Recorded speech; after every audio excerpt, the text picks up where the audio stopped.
Hello friends, Aparna study point में आपका स्वागत है। आज जो चैप्टर हम करेंगे वो है 7th क्लास का साइंस के बुक का chapter nutrition in animal.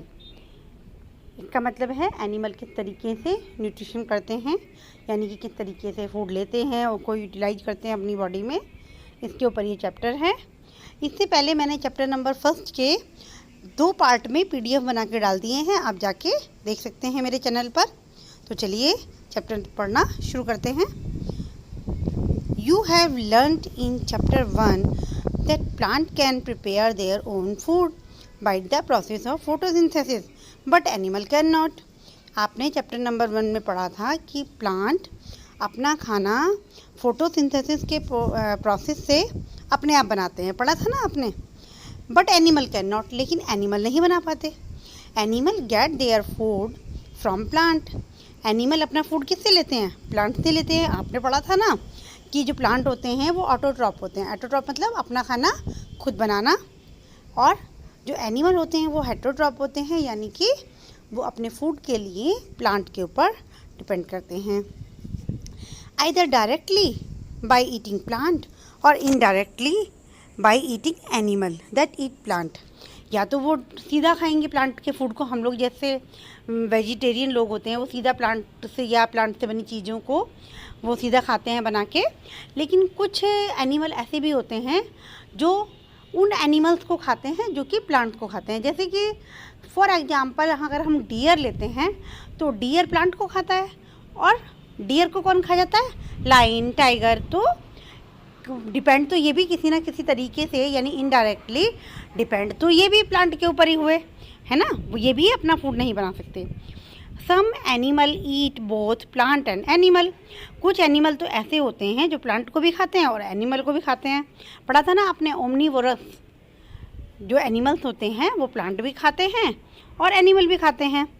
Some animal recall that all organism including human require food for growth, repair and functioning of the body. आप देखिए, उसको रिकॉल करिए कि सभी ऑर्गेनिज्म, या ह्यूमन हो या कोई भी ऑर्गेनिजम्स हो, अपनी बॉडी की ग्रोथ के लिए, रिपेयर के लिए, फंक्शनिंग के लिए उसको फूड की ज़रूरत पड़ती है। Animal nutrition include nutrients requirement, mode of intake of food, its and its utilisation in the body. Animal का जो न्यूट्रिशन होता है ना, उसमें क्या क्या होता है? एक तो न्यूट्रिएंट्स की रिक्वायरमेंट जो कि बॉडी को होती है। तो आपने पढ़ा था कौन कौन से न्यूट्रिएंट्स होते हैं? कार्बोहाइड्रेट, फैट्स, प्रोटीन, मिनरल, ठीक है, विटामिन्स, ये सभी हमारे न्यूट्रिएंट्स होते हैं। तो इनकी रिक्वायरमेंट हमारी बॉडी को क्या होती है, कैसे होती है। और mode of intake of food, कि आपको फूड लेने का तरीका क्या है, किस तरीके से आप फूड लेते हैं, और यूटिलाइजेशन इन द बॉडी, और हमारी बॉडी में उसका किस तरीके से यूटिलाइजेशन होता है। तो एनिमल की न्यूट्रिशन में ये सब इन्वॉल्व होता है। You have studied in class 6 that food consist of many component, try to recall and list them below. आपने 6th क्लास में पढ़ा था कि फूड में बहुत सारे कंपोनेंट होते हैं। आप उन्हें याद करिए और लिखने की कोशिश करिए। पढ़ा था ना आपने 6th क्लास में? Carbohydrate, fats, vitamin, mineral, water, protein, these are the important component. ये इम्पोर्टेंट कंपोनेंट है फूड के, तो आप यहाँ लिख सकते हैं। The component of food such as carbohydrate are complex substance. जो फूड के कंपोनेंट होते हैं ना, जैसे कि कार्बोहाइड्रेट, वो बहुत कॉम्प्लेक्स फॉर्म में होता है। जो आप खाते हैं कार्बोहाइड्रेट, जैसे कि आप पोटैटो खाते हैं या वीट खाते हैं या कोई और ग्रेन खाते हैं, तो सब में कार्बोहाइड्रेट होता है, लेकिन वो बहुत कॉम्प्लेक्स फॉर्म में होता है। These complex substance can not be utilise as such. और ये जो कॉम्प्लेक्स सब्सटेंस होते हैं ये डायरेक्टली यूज नहीं किए जा सकते। So they are broken down into simpler substance. इसीलिए इन्हें यूज करने से पहले, यानी हमारी बॉडी अगर उन्हें यूज करना चाहती है तो सबसे पहले उनको सिंपलर सब्सटेंस में ब्रेक डाउन करेगी। The break down of complex component of एक मिनट,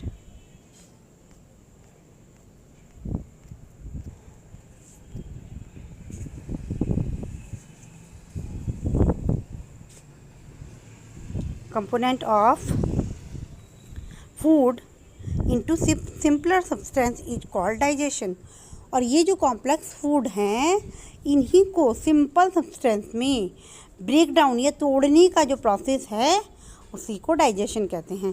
कैसे तोड़ता है देखिए ज़रा, ये देखिए ये हमारा कॉम्प्लेक्स सब्सटेंस है, दिख रहा है ना आपको, और इससे बन गए सिंपलर सब्सटेंस। यानी कि एक बहुत, समझिए कि एक बहुत बड़ा सा एक स्ट्रक्चर है जो बहुत कॉम्प्लेक्स है, लेकिन हमारे डाइजेशन के प्रोसेस में वो सिंपलर सब्सटेंस में ब्रेक डाउन हो जाता है। चलिए नेक्स्ट करते हैं, different way of taking food. Food लेने के अलग अलग तरीके। The mode of taking food into the body varies in different organism. जो फूड को लेने का तरीका है वो अलग अलग ऑर्गेनिजम्स में अलग अलग होता है। बी एंड हमिंग बर्ड शक द नेक्टर ऑफ प्लांट। जो बी हैं, हमिंग बर्ड हैं, वो क्या करते हैं, वो प्लांट के नेक्टर को सक करते हैं। नेक्टर को आप समझ सकते हैं जैसे कि जूस या रस जो प्लांट में होता है उसको बी और हमिंग बर्ड सक करते हैं, यानी कि चूसते हैं। Infant of human and many other animal feed on mother milk. और आप जानते हैं कि जो इन्फेंट होते हैं यानी कि छोटे बच्चे होते हैं वो मदर का मिल्क फीड करते हैं, चाहे वो एनिमल के बच्चे हैं या फिर ह्यूमन बींग के यानी कि सभी मैमल्स के हैं। Snake like the python swallow the animal they prey upon. जो स्नेक होता है जैसे कि पाइथन होता है वो अपने पूरे खाने को शैलो कर जाता है, यानी कि निगल जाता है। Some aquatic animal filter tiny food particles floating nearby and feed upon them. कुछ एक्वेटिक एनिमल क्या करते हैं कि पानी में जो टाइनी फूड पार्टिकल्स तैरते रहते हैं उन्हीं को पकड़ते हैं और खा जाते हैं। एक्टिविटी 2.1 हम देखेंगे, what is the type of food and mode of feeding of the following animal. कि किस तरीके से क्या क्या मोड ऑफ फीडिंग हो सकता है एनिमल्स में जो वो खाते हैं। Write down your observation in the given table. और आपने जो ऑब्जर्व किया है वो आपको लिखना है। You may find the list of mode of feeding given below the table helpful. ये टेबल दी गई है जिसमें आपको लिखना है कि काइंड ऑफ फूड और उसके टेबल दिए हैं। सबसे पहला नाम है स्नेल का। स्नेल जो है, स्नेल कुछ भी खा सकती है, वो छोटे छोटे इंसेक्ट्स को भी खा सकती है। इसके अलावा वो छोटे छोटे फूड पार्टिकल्स को भी खा सकती है और वो डेड और डिकेइंग पार्टिकल को भी खा सकती है। ठीक है, तो इसका जो खाने का जो तरीका है वो है ये च्यूइंग करके खाती है। आंट है, आंट क्या करती है, आंट को आपने देखा होगा कि आंट कोई भी दाना, कोई भी तिनका कहीं पे पड़ा हुआ मिल जाता है छोटा सा, उसको ही लेके चल देती है। इसके अलावा जो आंट है ना वो बहुत छोटे छोटे इंसेक्ट्स को भी खा सकती है। ठीक है, तो उसके जो खाने का तरीका है वो स्क्रैपिंग है। ईगल है, ईगल को आप देखिए, ईगल क्या करता है, ईगल जो है वो अपने प्रे को पकड़ता है और उसको सीधा शैलो कर देता है, यानी कि निकल जाता है वो ऐसे ही। हमिंग बर्ड है, तो हमिंग बर्ड आप जानते ही हैं कि वो नेक्टर को वो करती है, तो वो क्या करेगी, शक करेगी। लीस जो होती है, लीस लाइस कहाँ होती है, आपके सर में जो जुएँ होती हैं उसको कहते हैं, वो भी क्या करती है, वो भी ब्लड को शक करती है। मॉस्किटो, मॉस्किटो का भी यही है, शकिंग करेगा, वो भी ब्लड है। बटरफ्लाई जो है वो भी क्या करती है, बटरफ्लाई भी जो फ्लावर्स होते हैं उनके जूस को सक करती है, यानी नेक्टर को सकिंग करती है। और जो हाउस फ्लाई होती है, हाउस फ्लाई तो कहीं भी बैठ जाती है और फूड पार्टिकल्स के ऊपर बैठ के, कहीं से भी बैठ के वो अपना फूड ले लेती है। आपने देखा है ना, खाने पे मक्खियाँ भिनकती रहती हैं इस तरीके से, तो वो भी अपने फूड को सकी कर रही है। चलिए आगे करते हैं, ये पेज ख़त्म हो गया है।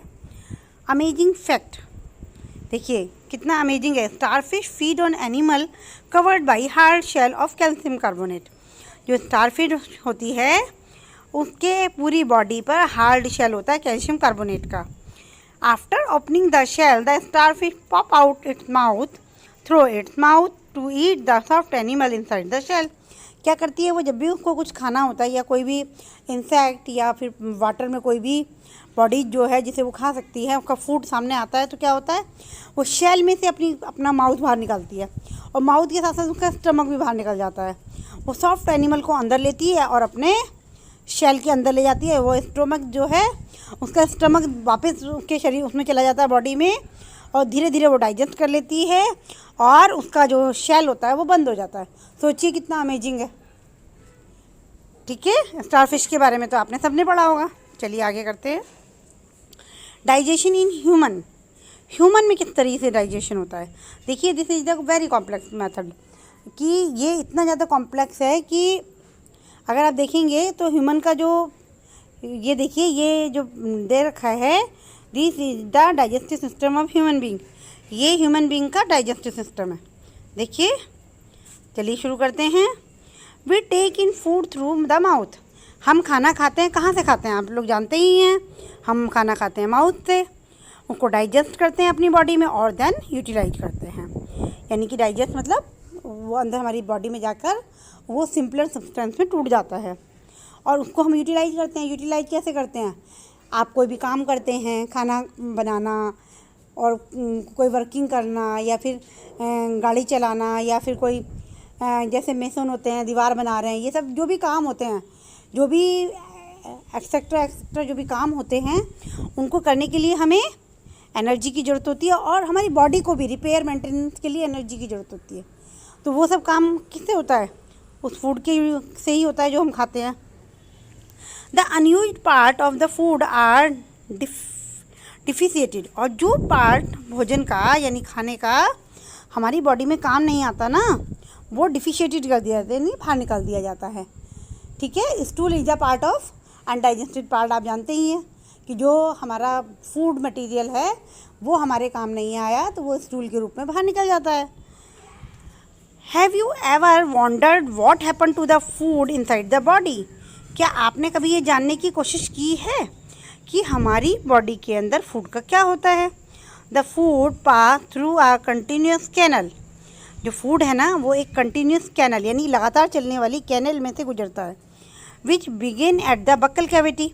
जो कहाँ से शुरू होती है? बक्कल कैविटी से। देखिए डायग्राम देखिए, बक्कल कैविटी कौन सी है? ये देखिए, माउथ के अंदर का जो पार्ट है वो उसे हम कहते हैं। जो ये ग्रे कलर का पार्ट दिख रहा है आपको, ये वाला डायग्राम में देखिए, डायग्राम जो दिया हुआ है 2.2 में, ह्यूमन डाइजेस्टिव सिस्टम, यदि आपने देखा होगा तो ये जो ग्रे पार्ट है ये बक्कल कैविटी कहलाता है। तो हमारा फूड का डाइजेशन यहीं से शुरू हो जाता है। Begin with eight the buccal cavity and and at the anus. और ये कहाँ पे ख़त्म होता है? एनस पे। दिख रहा है ना नीचे? Okay, the canal can be divided into various compartment. जो कैनल होती है ना, वो बहुत सारे कंपार्टमेंट में डिवाइड होती है। बक्कल कैविटी, फूड पाइप को ऑसोफेगस भी कहते हैं, stomach, small intestine and large intestine ending in the rectum and anus. तो आपने देख ही लिया है कि कैनल के बहुत सारे पार्ट हैं। बक्कल कैविटी है, फूड पाइप है, स्टमक है, स्मॉल इंटेस्टाइन है, लार्ज इंटेस्टाइन है, रेक्टम पे ख़त्म होती है और बिल्कुल नीचे जो है वो एनस है। चलिए आगे करते हैं। इसके बाद it not a very long path. क्या ये बहुत लंबा पाथ नहीं है? These part together form the alimentary canal. और ये सारे के सारे पार्ट मिलके एलिमेंट्री कैनल बनाते हैं। The food components gradually get digested as food travel through the various compartment. और ये फूड के जो कंपोनेंट है ना, ऐसा नहीं है ये एक ही जगह डाइजेस्ट हो जाते हैं, बल्कि ये हर पार्ट में से पास होते हैं और हर एक का डाइजेशन हमारे जो ये कैनल है उसमें अलग अलग होता है। द इनर वॉल, देखिए, the inner wall of the stomach and the small intestine and the various gland associated with the canal such as salivary gland, the liver and the pancreas secrete digestive juice। इसका मतलब क्या है कि ये जो food हमारी body में digest होता है वो कैसे होता है? हमारा जो फूड डाइजेस्ट होता है स्टमक में होता है, यानी कि कुछ डाइजेशन तो इसमें स्टमक में हो जाता है, कुछ जो डाइजेशन है वो स्मॉल इंटेस्टाइन में होता है। और जो ये डाइजेशन होता है वो कैसे होता है? बहुत सारी ग्लैंड हमारे स्टमक से और हमारे स्मॉल इंटेस्टाइन से अटैच रहती हैं और वो बहुत सारे जूस का सेक्रेशन करते हैं। द लीवर, देखिए, जैसे कि सलाइवरी ग्लैंड है, लीवर है, पैंक्रियाज है, वो डाइजेस्टिव जूस निकालते हैं। आप जानते हैं कि हमारे माउथ में जैसे ही हम खाना खाते हैं और हमारे टीथ उसको खाने को बिल्कुल सॉफ्ट बना देते हैं। आप समझ सकते हैं कि वो एक लिक्विड फॉर्म में कन्वर्ट कर देते हैं। कैसे कन्वर्ट होता है? सलाइवा। हमारे मुंह में क्या प्रेजेंट होती है?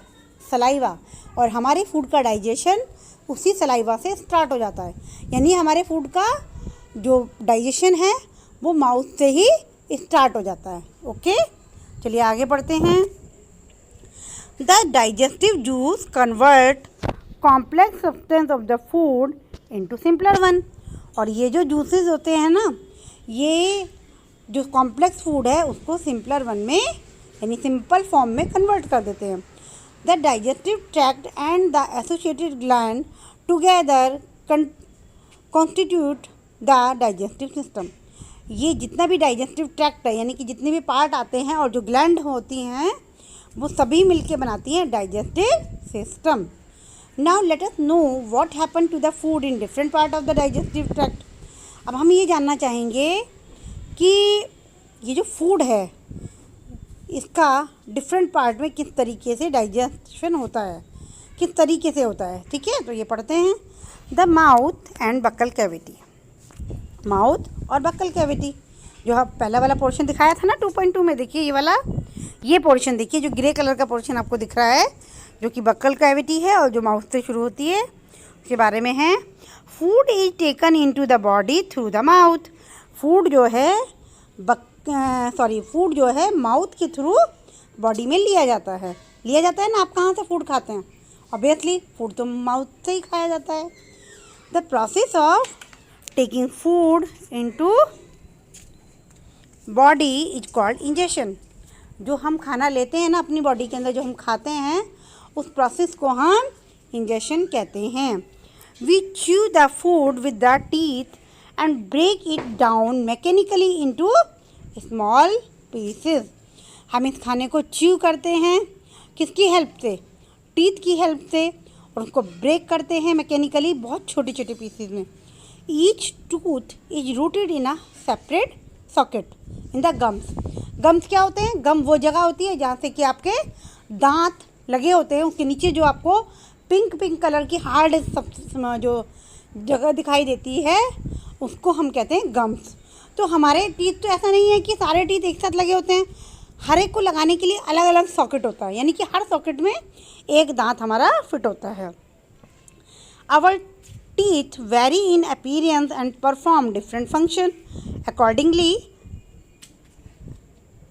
यानी कि हमारे जो दांत हैं वो अपीयरेंस में भी अलग अलग हैं और उनके फंक्शन भी अलग अलग हैं। अगर आप अपने दांतों को टच करके देखिए तो हर दांत की अपीयरेंस अलग अलग होगी। अगर आप देखेंगे तो जो सामने के दांत होते हैं, ठीक है, यानी कि जो आपके इंसिजर होते हैं या वो थोड़े मोटे होते हैं, है ना, और फ्लैट होते हैं। लेकिन यदि उसके बराबर में यदि आप देखो तो वो होते हैं कैनाइन दांत। कैनाइन टीथ जो होते हैं वो शार्प होते हैं। उसके बगल में होते हैं मोलर। मोलर कैसे होते हैं? वो अगर आप देखेंगे तो उसे आप नॉर्मली अगर उसे हम लोग कहते हैं डाढ़, जो कि थोड़े मोटे और वो काफ़ी ऐसे होते हैं कि वो आराम से किसी चीज़ को चबा सकते हैं, च्यू कर सकते हैं। ओके, और उसके बाद मोलर होंगे। तो जो मोलर और प्री मोलर है उन दोनों का मेनली काम यही होता है फूड को ग्राइंड करना। ग्राइंड मतलब पीसना। ठीक है, तो ये डिफरेंट काम होते हैं इनके। चलिए आगे देख लेते हैं। ये एक्टिविटी 2.2 है। इससे पहले हम कर लेते हैं, ये कुछ इंपॉर्टेंट बॉक्स थे जो रह गए थे, इनको पढ़ते हैं। Milk teeth and permanent teeth, this is a very important topic और बहुत अच्छा भी है। Do you remember about falling off your teeth some years ago? क्या आपने देखा था कुछ साल पहले जब आपके दांत टूटे थे? The first set of teeth grew during infancy and they fall off at the age between 6 to 8 year. आपके जो दांत आए थे वो जब आए थे जबकि आप बहुत छोटे थे। जब बच्चा 7 या 8 महीने का होता है तब उसके दांत आना शुरू हो जाते हैं। लेकिन जब आप 6 to 8 ईयर के होते हैं तो वो टीथ जो हैं वो फॉल हो जाते हैं, गिर जाते हैं। These are termed milk teeth. इन दांतों को हम क्या कहते हैं? Milk teeth. आपने सुना भी होगा ना अपने घर पे कि कोई बात नहीं, अगर टूट गए तो कोई बात नहीं, मिल्क टीथ है अभी तो। या कभी सुना होगा कि कोई बात नहीं, जब परमानेंट टीथ आएंगे तब उनकी बहुत केयर करना। तो जो ये मिल्क टीथ होते हैं इन्हें हम कहते हैं temporary teeth. Okay, the second set that replace them are the permanent teeth. और जो सेकेंड सेट आता है, यानी जब टेम्परेरी टीथ आपके टूटते हैं तो उसके बाद उसके रिप्लेस पे नए टीथ आ जाते हैं। जो नए टीथ आते हैं उसे हम कहते हैं permanent teeth. The permanent teeth में लास्ट थ्रू आउट लाइफ और fall off during old age और due to some dental disease. जो आपके दांत होते हैं, जो परमानेंट टीथ होते हैं, वो आपकी पूरी लाइफ तक चलते हैं और वो या तो ओल्ड एज में गिरेंगे या तब गिरेंगे जब कोई डेंटल डिजीज हो जाएगी, यानी दांतों में कोई परेशानी हो जाती है तब गिरते हैं। Boojho is fascinated by the highly coiled small intestine seen in figure 2.2. He want to know its length. बूजो जो है बहुत ज़्यादा सरप्राइज हो गया है ये देख के कि स्मॉल इंटेस्टाइन कितनी कोलाइड है, और वो चाहता है कि इसकी लेंथ हम जाने। Would you like to make a wild guess? क्या आप गैस कर सकते हैं? We have given its approximate length on page 16। Page 16 पर आपकी अप्रॉक्सीमेट इसकी लेंथ पता चलेगी। Just imagine how such a long structure is accommodated in a small space within our body. आप ये सोचेंगे कि इतनी लंबी स्ट्रक्चर जो है वो इतने पार्ट में कैसे आ जाता है। चलिए देख लेते हैं। उससे पहले चलिए ये एक्टिविटी है, इसको कर लेते हैं। वॉश योर हैंड, अपने हैंड को वॉश करिए।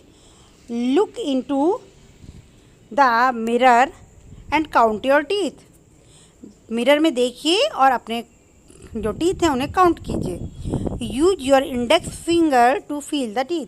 आपको जो है ना अपनी इंडेक्स फिंगर का यूज करना है, इंडेक्स फिंगर का यूज करना है टीथ को काउंट करने के लिए, ठीक है ना। इंडेक्स फिंगर कौन सी होती है? थंब के बराबर वाली फिंगर। ओके, तब आप उसको अलग अलग टीथ पे लगा के उसको फील करके देखिए कि आपका दांत किस तरीके का। Take a piece of an apple और bread and eat it.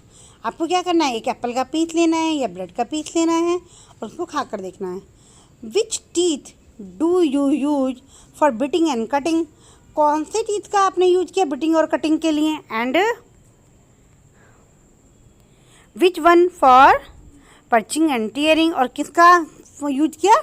Tearing मतलब फाड़ने के लिए। Also find out the one that are use for chewing and grinding. और किसका यूज किया च्यूइंग और ग्राइंडिंग के लिए, तो आपको बताना है। देखिए ये 3 तरह के दांत हैं, जो 4 टाइप के दांत हैं जो कि मैं आपको बता रही थी। देखिए सबसे आगे फ्लैट जो टीथ होते हैं वो इंसीजर होते हैं, 4 नीचे 4 ऊपर। उसके बाद कैनाइन होते हैं, कैनाइन 2 होते हैं। जो 4 फ्लैट टीथ होते हैं इंसीजर, उसके दोनों नियर बाय यानी बिल्कुल बराबर बराबर में 2 इंसीजर नीचे होते हैं, 2 इंसीजर ऊपर होते हैं। उसके बाद प्रीमोलर होते हैं जो 4 नीचे होते हैं, दिखाई रखा है। देखिए पोजीशन देखिए यहाँ पर 2.3 में पोजीशन देखिए। प्रीमोलर 4 नीचे होते हैं, 4 ऊपर होते हैं, और मोलर 6 नीचे होते हैं और 6 ऊपर होते हैं। टोटल मिला के 32 टीथ होते हैं। क्या आप इमेजिन कर सकते हैं? जब बच्चा पैदा होता है यानी कि जब उसके टेम्परेरी टीथ होते हैं तो 20 होते हैं, लेकिन जब परमानेंट टीथ आते हैं तो 32 होते हैं। चलिए अब मैंने आपको बता ही दिया है कि नंबर ऑफ़ टीथ कितने होते हैं। तो लोअर जो में कटिंग और बिटिंग के लिए कितने टीथ होते हैं? तो आपको पता ही है 4 नीचे होते हैं, 4 ऊपर होते हैं। तो लोअर जो में 4, अपर जो में 4, टोटल 8 हो गए। पर्चिंग एंड टीयरिंग के लिए यानी फाड़ने के लिए खाने को 2 नीचे होते हैं, 2 ऊपर होते हैं, टोटल मिला के 4 होते हैं। च्यूइंग और ग्राइंडिंग के लिए जैसे मैंने आपको बताया था, च्यूइंग और ग्राइंडिंग के लिए मोलर और प्रीमोलर होते हैं। और वो कितने होते हैं? देखिए यहाँ पे देखा था हमने, तो 6 नीचे होते हैं मोलर, 6 ऊपर होते हैं, और प्रीमोलर 4 नीचे होते हैं, 4 ऊपर होते हैं। ठीक है, चलिए आगे पढ़ते हैं। Our mouth has the salivary gland. हमारे माउथ में सलेवरी ग्लैंड होती है विच सेक्रेट सलाइवा, जिससे सलाइवा निकलता है। ये मैंने आपको पहले बताया था। Do you know the action of saliva on food? क्या आप जानते हैं कि सलाइवा का एक्शन क्या होता है फूड पर? Let us find out. चलिए देखते हैं। Take 2 test tube, label them A and B. आपको क्या करना है कि आपको 2 टेस्ट ट्यूब लेनी है, एक को लेबल देना है ए और एक को देना है B. In test tube A put 1 spoonful boiled rice. आपको एक टेस्ट ट्यूब में तो बॉइल्ड राइस डालने हैं। In test tube B keep 1 teaspoonful of boiled rice after chewing it for 3 to 5 minute. और दूसरी टेस्ट ट्यूब जो है उसमें आपको च्यू करके यानी कि चबा के बॉइल्ड राइस डालने हैं। 3 to 5 मिनट तक चबाना है, उसके बाद डालना है। Add 3 to 4 ml of water in both the test tube. दोनों ही टेस्ट ट्यूब में आपको 3 से 4 ml वाटर डालना है। Now pour 2-3 drop of iodine solution in each test tube and observe. अब क्या करना है, आपको दोनों ही टेस्ट ट्यूब में 2-3 ड्रॉप आयोडीन सॉल्यूशन डालना है। Why is there is change in colour in the test tube. क्या आपको टेस्ट ट्यूब में कोई कलर दिखता है? Discuss the result with your classmate and your teacher. अपनी टीचर के साथ और अपने क्लासमेट के साथ ही डिस्कस करना है। The saliva break down the starch into sugar.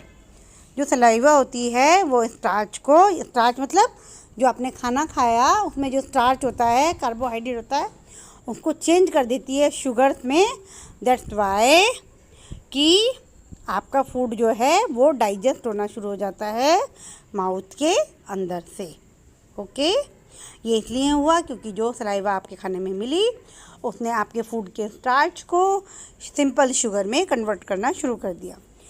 टंग, आप जानते हैं टंग होती है माउथ में। एक फ्लैसी मस्कुलर ऑर्गन होता है attach to the back of the floor of the buccal cavity, जो बक्कल कैविटी के फ्लोर से जुड़ा हुआ होता है। It is free at the front and can be moved in all direction. वो फ्रंट से तो खुली हुई होती है, बिल्कुल लूज होती है, फ्री होती है चारों तरफ घूमने के लिए, लेकिन एंड से वो कनेक्ट होती है बक्कल कैविटी से। It is free at the front and can be moved in all direction, ये मैंने आपको बता दिया है। Do you know the function of the tongue. क्या आप जानते हैं टंग का क्या फंक्शन है? We use our tongue for talking. हम टॉकिंग के लिए उसका यूज करते हैं। Beside it makes saliva with the food during chewing and help in शैलोइंग food.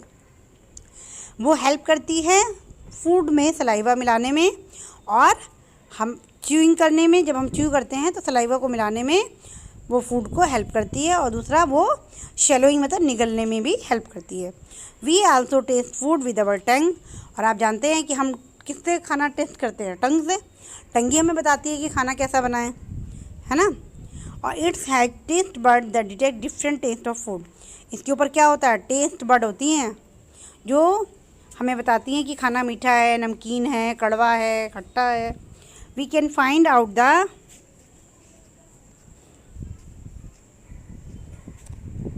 Position of taste bud by the following activity.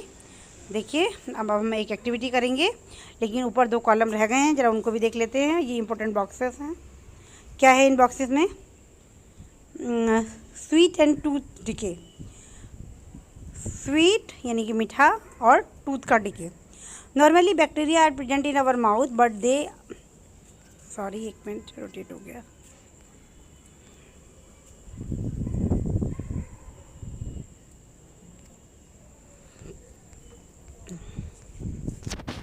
Normally bacteria is present in our mouth but they are not harmful to us. Normally क्या होता है ना, bacteria हमारे mouth में होते हैं लेकिन वो हमारे को कोई भी हार्म नहीं पहुंचाते। However, if we do not clean our teeth and mouth after eating, लेकिन यदि हम अपने टीथ को क्लीन ना करें और माउथ को रिंजिंग ना करें और रिंसिंग ना करें, यानी कि मुंह में कुल्ला ना करें या पानी भर के जो हम फेंकते हैं, ठीक है, रिंसिंग ना करें, तो क्या होगा? हमारे टीथ पर ये बैक्टीरिया इफेक्ट डालते हैं। Many harmful bacteria also begin to live and grow in it. बहुत सारे जो हार्मफुल बैक्टीरिया है वो इनमें रहना शुरू कर देंगे और ग्रो करना शुरू करेंगे। These bacteria break down the sugar present from the left over food and release acid.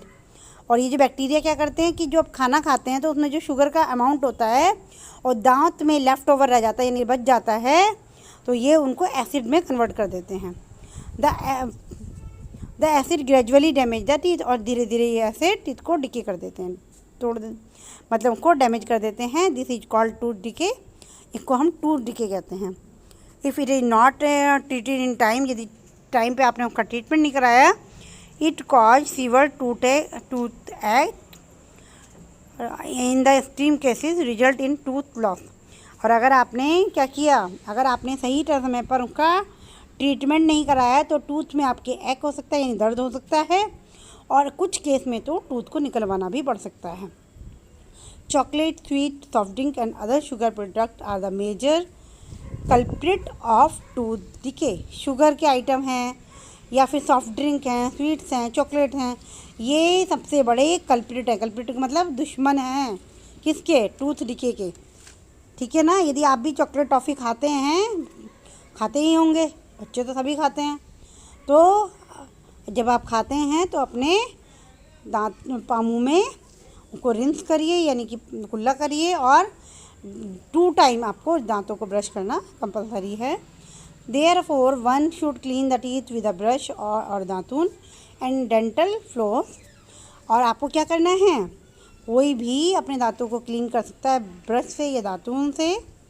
आपको पता ही है कि ब्रश और दातून क्या होता है, एक स्पेशल स्ट्रॉन्ग थ्रेड होता है which is moved between 2 teeth to take out trapped food particle, जो कि ट्रैप कर सकता है फूड पार्टिकल को जो आपके दांतों में लगे होते हैं। At least twice a day and rinse the mouth after every meal. आपको 2 बार दांतों को क्लीन करना ही करना है। उसके अलावा आप जब भी कुछ खाते हैं तो आपके दांत मुंह को रिंस करना ज़रूरी होता है। Also one should not put dirty finger और any unwashed object in the mouth. अपने मुंह में अपनी डर्टी फिंगर को मत डालिए, और कुछ भी ऐसा जो कि वॉश नहीं है, गंदा है काफ़ी समय से, या ज़मीन पर पड़ी हुई चीज़ें आपको नहीं खानी चाहिए। कोई चीज़ ऐसी नहीं डालनी चाहिए जो कि अनवॉश हो। समटाइम व्हेन यू ईट इन अ हरी, कई बार आप बहुत जल्दी में खाने खाते हैं। टॉक और लाफ वाइल ईटिंग, बातें करते हैं या हंसते हैं खाना खाते वक्त। यू मे कफ, आपको खांसी आ जाती है। गेट हिकअप्स और आ शॉकिंग सेंसेशन, आपको हिकअप्स यानी कि हिचकी आने लगती हैं, या आपको चौक हो जाता है गले में। This happen when food particle enter in the wind pipe. अगर फूड पार्टिकल जो हमारा फूड पाइप होता है और विंड पाइप होता है वो बराबर होते हैं, तो क्या होता है कि जब हम खाना खाते हैं तो उस पर एक एपिग्लोटिस नाम का एक कवरिंग हो जाती है जिससे कि खाना हमारे फूड पाइप में खाता है। लेकिन जब हम हंसते हैं या बोलते हैं तो कई बार क्या होता है कि वो एपिग्लोटिस बंद होना रह जाता है। अब क्योंकि आप हंस रहे हैं, बोल रहे हैं, तो क्या होगा कि बोलने में तो ज़रूरत पड़ती है उसकी, तो क्या होगा, वो फूड जो होगा वो आपके फूड पाइप की जगह विंड पाइप में चला जाएगा, जिसकी वजह से आपको हिकअप्स या चॉकिंग सेंसेशन यानी कि चौक होना गले का, या फिर हिकअप्स आना, हिचकी आना शुरू हो सकते हैं। The windpipe carries air from the nostrils to the lung. जो विंड पाइप होते हैं वो एयर को नोस्ट्रिल से लंग्स तक ले जाते हैं। It run adjacent to the food pipe, वो फूड पाइप के एडजेसेंट बिल्कुल बराबर में लगे होते हैं। But inside the throat air and food share a common passage, लेकिन एयर जाने के लिए और फूड जाने के लिए एक कॉमन ही रास्ता है। Then how is food prevented from entering the windpipe, जैसे मैंने आपको बताया था, तो फूड कैसे प्रिवेंट होता है कि वो विंड पाइप में ना जाए। During the act of swelling a flap like valve close the passage of the windpipe and guide the food into the food pipe। अब जैसे मैंने बताया था कि इसमें एक स्ट्रक्चर होता है जो फूड को फ्लैप लाइक वाल्व होता है, जैसे मैंने आपको बताया था उसे एपिग्लोटिस कहते हैं, वो खाने को विंड पाइप में जाने से रोक देता है। If by chance food particle under the wind pipe, अगर फिर भी किसी तरीके से आपके फूड पार्टिकल विंड पाइप में चले जाते हैं, we feel choked, get hiccups और कफ, तो क्या होगा कि आपका चौक हो जाएगा गला, या कि हिकअप्स आएंगे और कफ आएगा। ओके, इस वीडियो में इतना ही। इससे आगे का जो चैप्टर है वो हम अपने नेक्स्ट वीडियो में कवर करेंगे। यदि आपको मेरी वीडियो पसंद आई हो तो please like, share and subscribe my channel. Thank you for watching my video.